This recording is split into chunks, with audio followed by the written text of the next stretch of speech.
दोस्तों, एक नगर में एक महान बौद्ध भिक्षु रहा करते थे। वह बहुत ज्ञानी थे और बहुत ही शांत स्वभाव के थे और उनकी यह बात ही उनकी विशेषता भी थी। एक बार की बात है, बौद्ध भिक्षु नगरवासियों को उपदेश दे रहे थे।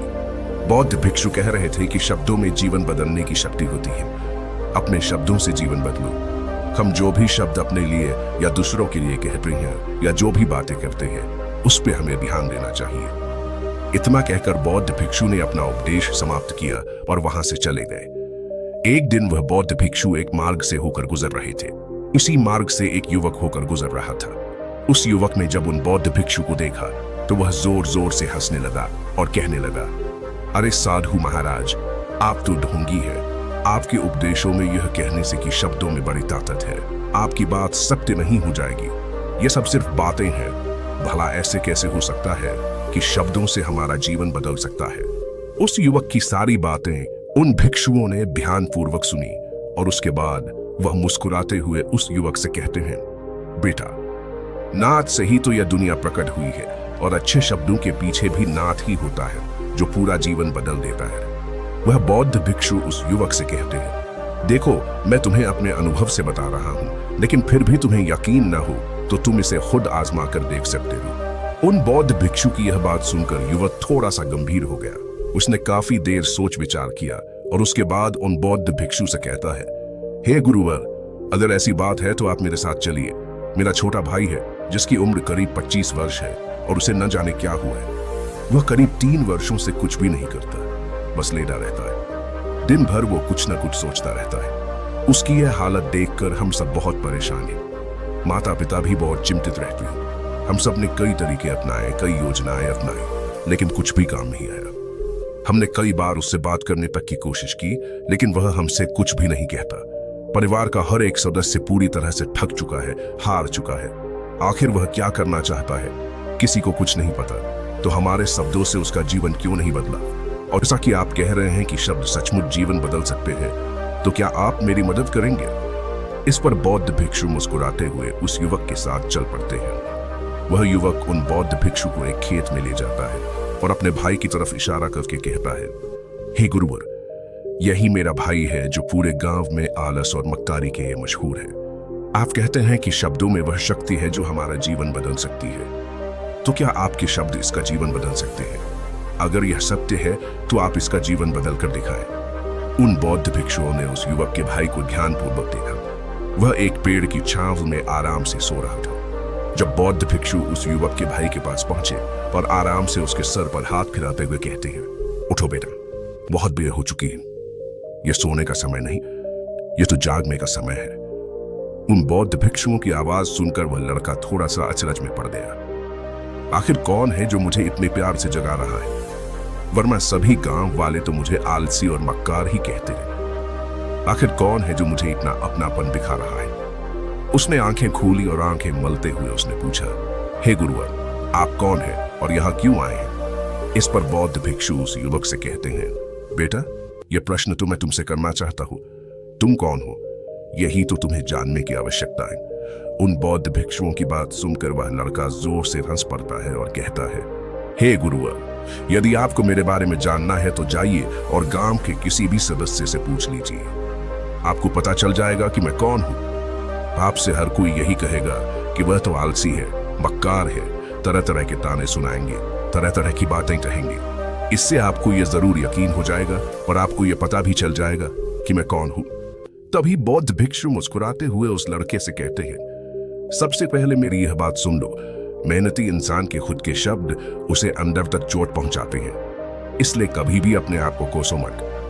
अपने शब्दों को सुधारो। और मेरी यह दूसरी बात भी सुन लो। मैंने उन गांव वालों से नहीं पूछा कि तुम कौन हो। मैं तुमसे पूछ रहा हूं कि तुम कौन हो, लेकिन तुमने तो अपनी आदतें मुझे बताई।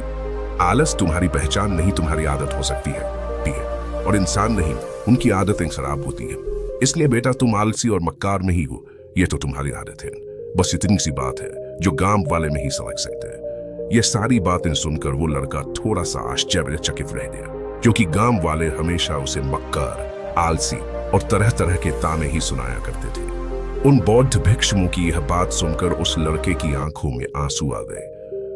वह तुरंत ही दोनों हाथ जोड़कर उन बौद्ध भिक्षु के चरणों में गिर पड़ा और उनसे कहने लगा, आप सत्य कहते हैं, यह मेरी आदत ही है और मैं इस आदत से बहुत परेशान हूं। मैंने बहुत कोशिशें भी की, लाख उपाय किए, लेकिन मैं अपनी इस आदत से छुटकारा न पा सका। इन आदतों से बाहर आना बहुत कठिन है। मैंने कई बार आलस छोड़ने का प्रयास तक किया, पूरी कोशिश भी की, लेकिन कोई लाभ नहीं हुआ।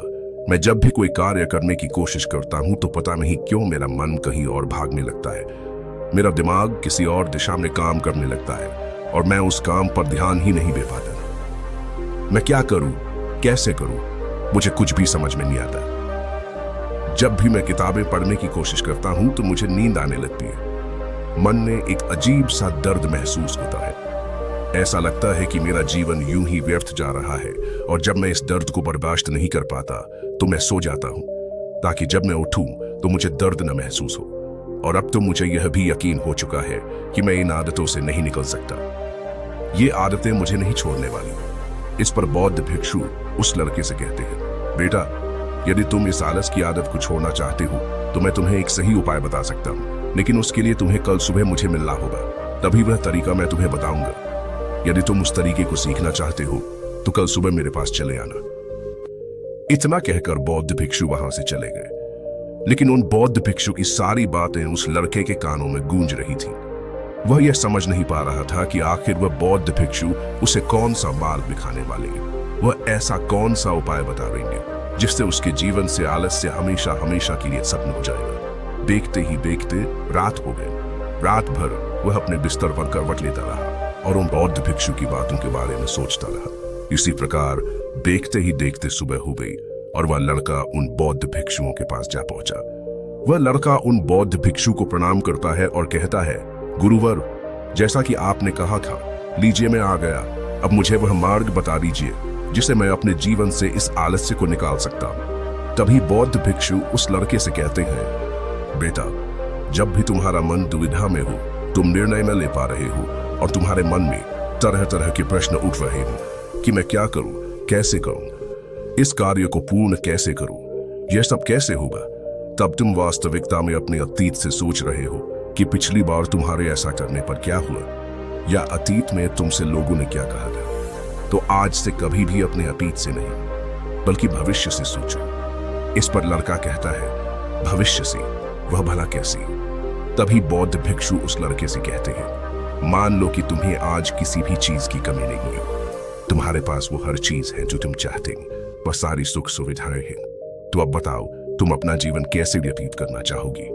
उन बौद्ध भिक्षु की यह बात सुनकर वह लड़का कुछ देर के लिए सोच में पड़ गया, क्योंकि आज तक उसने सभी गांव वालों के केवल ताने ही सुने थे। किसी ने भी आज तक उसके जीवन के बारे में इससे ऐसी बात नहीं की थी और वह गुरुवर उसे आने वाले भविष्य के बारे में उससे बातें कर रहे थे।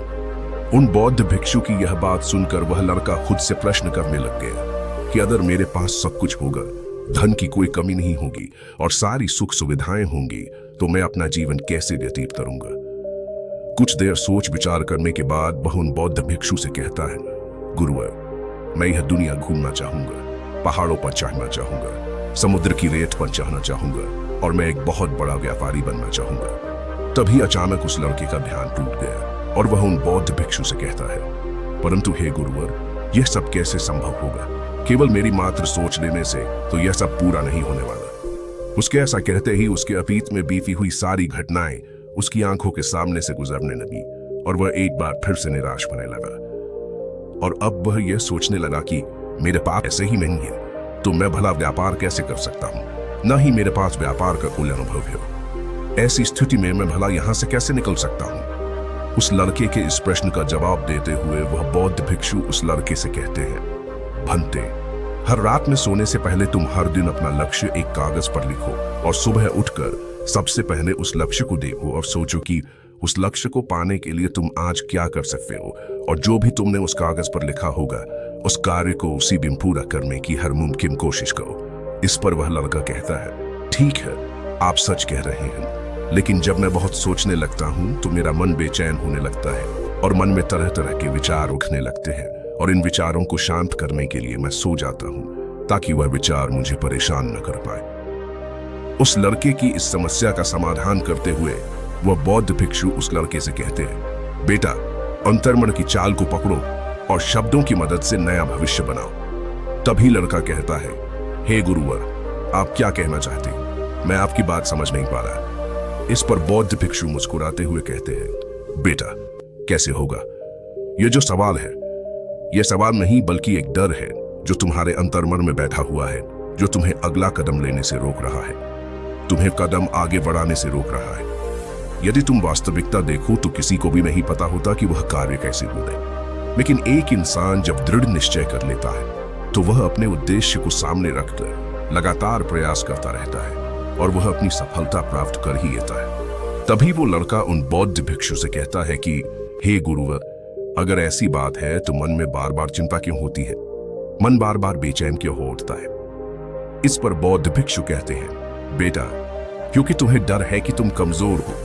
तुम्हारे अंतर्मन में बैठा है कि तुम में कुछ कमी है, तुम किसी काम के नहीं हो, और यही कारण है कि तुम कोशिश करने से डरते हो, क्योंकि तुम्हारा अंतर्मन हमेशा तुम्हें रोकता रहता है। जब भी तो कोई कार्य शुरू करना चाहते हो, तुम्हारा मन तुमसे पहले कह देता है, इससे आगे मत बढ़ना, अन्यथा तुम हार जाओगे, और इसी कारण तुम्हें चिंता होने लगती है, तुम्हारा मन बेचैन होने लगता है। तभी वो लड़का कहता है, गुरुदेव, आपने जो कुछ भी कहा वो बिल्कुल सत्य है, लेकिन अब आप ही मुझे बताइए कि मैं इस परेशानी से बाहर कैसे निकलूं? इसका जवाब देते हुए वो बौद्ध भिक्षु उस लड़के से कहते हैं, बेटा, इस समस्या का समाधान बहुत ही आसान और सरल है। तुमने देखा होगा कि अक्सर ही हम अपने आप को दोष देते रहते हैं, अपने आप को तरह तरह के अपशब्द कहते रहते हैं जो हमारे अंतर्मन में जाकर बैठ जाते हैं और वही हमें आगे बढ़ने से रोकते हैं। और इन शब्दों का हम पर बहुत गहरा प्रभाव भी पड़ता है, क्योंकि जैसा हम खुद से कहते हैं, जैसा हम पूरी भावनाओं के साथ सोचते हैं, हम वैसा ही बनते चले जाते हैं। इसलिए यदि तुम खुद को बदलना चाहते हो तो कि तुम भी काबिल बन सको, तो तुम्हें अपने अंतर्मन को नए संदेश देने की जरूरत है, जैसे कि मेरे शरीर का हर एक कण, हर एक हिस्सा, हर एक विचार शांति और ऊर्जा से भरा हुआ है। मैं दृढ़ संकल्प और आत्मविश्वास के साथ हर दिन के लक्ष्यों को पूरा करता हूँ। मैं अपनी कमजोरी को अभ्यास में बदलता हूँ, चिंता को ध्यान में बदलता हूँ। मैं उत्साह और ऊर्जा से भरा हुआ हूँ, लगातार अपने लक्ष्यों पर काम करता हूँ। ऐसे शब्द जब तुम खुद से कहोगे तो तुम शक्तिशाली महसूस करने लगोगे और तुम्हारी सारी चिंताएं खत्म होने लगेंगी, क्योंकि यही शब्दों की ताकत है। वह तुम वही बना देंगे जो तुम खुद से कहोगे। तुम जितनी भावना के साथ यह वाक्य बोलते हो, उसे महसूस करते हो, उतनी ही भावनाओं से यह शब्द तुम पर असर करना शुरू कर देंगे। धीरे धीरे यह शब्द तुम्हारे मन और व्यक्तित्व की सोच का हिस्सा बन जाएंगे। लेकिन मेरी एक बात याद रखना कि तुम्हारा अंतर्मन इतनी आसानी से हार नहीं मानने वाला। जब तुम आगे बढ़ोगे तो मौका मिलते ही वह तुम्हें पीछे खींचेगा। तुम्हारे अतीत के बीते हुए सारे कड़वे अनुभव तुम्हें याद दिलाएगा, ताकि तुम डर जाओ और एक बार फिर से अपने लक्ष्य का पीछा करना छोड़ दो। लेकिन तुम्हें इसकी चिंता नहीं करनी है। उन सकारात्मक शब्दों के कारण तुम्हारा मन सकारात्मक विचारों को स्वीकार करने लगेगा। आगे वह बौद्ध भिक्षु उस लड़के को चेतावनी देते हुए कहते हैं, मेरी एक बात और याद रखना कि तुम्हारा ध्यान आलस्य पर नहीं होना चाहिए, अर्थात तुम्हें कभी आलस नहीं मिटाना, बल्कि तुम्हें एक नए भविष्य का निर्माण करना है, एक नए व्यक्तित्व का निर्माण करना है। तुम्हारा पूरा ध्यान केवल इस पर ही होना चाहिए। उन बौद्ध भिक्षुओं की बात सुनकर लड़का कहता है, ठीक है गुरुवर, आप जैसा कहते हो मैं वैसा ही करूंगा। तभी वह बौद्ध भिक्षु उस लड़के से कहते हैं, बेटा, अभी तो मैं इस गांव से जा रहा हूं, लेकिन कुछ सालों के बाद मैं वापस आऊंगा। इतना कहकर बौद्ध भिक्षु वहां से चले गए और वह लड़का अपने घर लौट गया। लेकिन अब उस लड़के के मन में तरह तरह के विचार चल रहे थे। वह लड़का यह सोच रहा था कि अगर मैं अपनी मनपसंद जिंदगी जीने लगूंगा, अगर मैं दुनिया घूमने लगा, नए लोगों से मिलने लगा और अपनी पसंद का काम करने लगा, तो मेरी जिंदगी कैसी होगी। उस बात को ध्यान करके उसने एक कागज पर अपना लक्ष्य लिखा और लिखकर सो गया। अगली सुबह जब उसकी आंखें खुली तो उसने उस पेपर पर लिखा हुआ लक्ष्य एक बार दोहराया। उसके बाद वह कुछ देर के लिए शांत हो गया। तभी उसे उन बौद्ध भिक्षु की बात याद आई कि तुम अपने लक्ष्य के लिए आज क्या कर सकते हो। उसने खुद से सवाल किया कि मैं आज अपने इस लक्ष्य को प्राप्त करने के लिए क्या कर सकता हूँ। तभी उसे एक बार फिर से उस पेपर की तरफ ध्यान दिया। उस पेपर पर लिखा था कि मैं बाजार जाता हूँ और लोग व्यापार करने की कौन सी चीजें, कौन से सामान लेकर आते हैं। मैं उन चीजों को देखकर, उन चीजों को पता करता वो पढ़ने के बाद तुरंत ही बाजार चला गया। वो अलग अलग दुकानों पर बैठा उसने देखा, लेकिन उसे कुछ समझ नहीं आ रहा था, क्योंकि लोग अलग अलग व्यापार कर रहे थे, अलग अलग तरह की चीजें और सामान ले रहे थे, और किसी ने उसकी कोई मदद नहीं की। वो बहुत उदास हो गया और निराश होकर वापस घर लौट आए। तभी उस लड़के को उन बौद्ध भिक्षु की एक और बात याद आई। शब्दों में बहुत ताकत है और शब्द हमारा जीवन बदल सकते हैं। उसे वह सकारात्मक विचार याद आए। वह उन्हें सुबह शाम दोहराने लगा और अब से वह हर दिन ऐसा ही करता। देखते ही देखते 1 महीना बीत चुका था, लेकिन अब तक उसके जीवन में कोई बदलाव नहीं आया था। अब वह लड़का यह सोचकर निराश होने लगा था कि उसके जीवन में तो कुछ भी परिवर्तन नहीं हो रहा। लेकिन 1 महीने के बाद उसे महसूस हो रहा था कि वह पहले से अच्छा महसूस कर रहा है। इसका दिमाग अब अच्छी तरह से सोच पा रहा है। वो पहले से ज्यादा चलने फिरने लगा है। धीरे धीरे उसे समझ में आने लगा कि जो लोग आगे बढ़ते हैं, महान काम करते हैं, उनकी सोच में कितना अंतर होता है। वे लोग हमेशा शक्तिशाली विचार सोचते हैं। दूसरों की छोटी सोच और डर से वह कभी प्रभावित नहीं होते। जब भी उनके सामने कोई मुश्किल आन पड़ती है तो वह घबराते नहीं, बल्कि उस समस्या का समाधान निकालते हैं। इस समस्या के समाधान पर ध्यान केंद्रित करते हैं और न ही वह तभी किसी का इंतजार करते हैं। वह केवल खुद पर विश्वास करते हैं और तुरंत ही कदम आगे बढ़ाते हैं। जब उस लड़के को ये सारी बातें समझ में आने लगी तो उसने भी धीरे धीरे अपने कदम आगे बढ़ाने शुरू किए। उसने बिल्कुल वैसा ही व्यवहार करना शुरू किया। अब से वो कभी खाली नहीं बैठता था। जब भी उसका मन करता वो बाजार जाता और लोगों के बारे में जानता समझता कि वो किस प्रकार व्यापार कर रहे हैं, कौन से चीजें खरीद रहे हैं और किन चीजों पर उन्हें लाभ हो रहा है। और जब उसका मन करता कि अपने पिता की मदद भी करता था, वो अपने पिता के साथ मंडी में जाता, वहां पर जाकर मोल भाव करता। ते हमेशा कुछ न कुछ सीखने में ही जुटा रहता है। तभी एक दिन गांव में एक मसाले का व्यापारी आया। उसे कुछ पढ़े लिखे नौजवानों की जरूरत थी जो माल की गिनती कर सके और हिसाब रखने का काम कर सके। वह लड़का अपने लक्ष्य को जानता था कि उसे क्या पाना है। उसे समझ में आ गया था कि इस काम से उसे बहुत कुछ सीखने को मिलेगा। बेहिचक उस सेठ के पास पहुंच गया। वह जानता था कि उसे उस काम के बहुत कम पैसे मिलेंगे, लेकिन फिर भी वह उस काम को करने के लिए तैयार था। अब उस लड़के की सोच पूरी तरह से बदल चुकी थी। अब वह बाकी लोगों की तरह नहीं सोचता था, बहुत ईमानदार और समझदारी से काम करता था। देखते ही देखते करीब 3 महीने बीत गए और अब व्यापारी यह समझ चुका था कि नौजवान बहुत ही समझदार है और वह उसे व्यापार में बहुत मदद करता है। इसलिए उस मसाले के व्यापारी ने उस लड़के को अपना सहायक बना लिया। इस व्यापारी ने देखा कि इस लड़के की दिनचर्या सबसे अलग है। यह हर दिन पढ़ता है, लिखता है, सुबह उठकर ध्यान करता है, नई चीजें सीखता है। परेशानी आई तो भी विचलित नहीं होता। यह सबसे सम्मान से बात करता है, सबका आदर करता है। देखते ही देखते 1 साल बीत चुके थे और अब तो व्यापारी उस नौजवान से बहुत खुश था। उसने धीरे धीरे उस नौजवान को व्यापार के सारे गुण सिखा दिए और देखते ही देखते वह लड़का अब एक छोटा सा व्यापारी बन चुका था। और जब उस लड़के के अंदर व्यापार की समझ आ गई तो उसने जड़ी बूटियों का व्यापार शुरू कर दिया और देखते ही देखते केवल कुछ ही वर्षों में उस नगर का सबसे बड़ा व्यापारी बन गया। लोग उसे सबसे बड़े व्यापारी के नाम से जानने लगे। उसकी नाम दूर दूर तक फैलने लगा। करीब 5 वर्षों बाद जब वह वापस अपने घर लौटा तो लोग बहुत हैरान थे। उसे देखकर लोग बहुत अचंभित थे। उसके सारे जानने वालों ने उस लड़के से पूछा, तुम इतना कैसे बदल गए? तब उसने कहा, उन गुरु ने सच ही कहा था, शब्दों से हम जीवन बदल सकते हैं। वैसे आपने आज के इस वीडियो से क्या सीखा हो, मुझे आप कमेंट में जरूर बताइएगा। इसी के साथ में उम्मीद है कि आपको आज की यह वीडियो जरूर पसंद आई होगी। तो इस वीडियो को लाइक और अपने दोस्तों के साथ शेयर भी जरूर कीजिएगा और हमें ऐसे ही सपोर्ट करने के लिए चैनल को सब्सक्राइब जरूर दबा दीजिएगा। तो चलिए फिर मिलते हैं अगली वीडियो में। तब तक के लिए अपना ख्याल रखें। धन्यवाद और नमो बुद्धाय।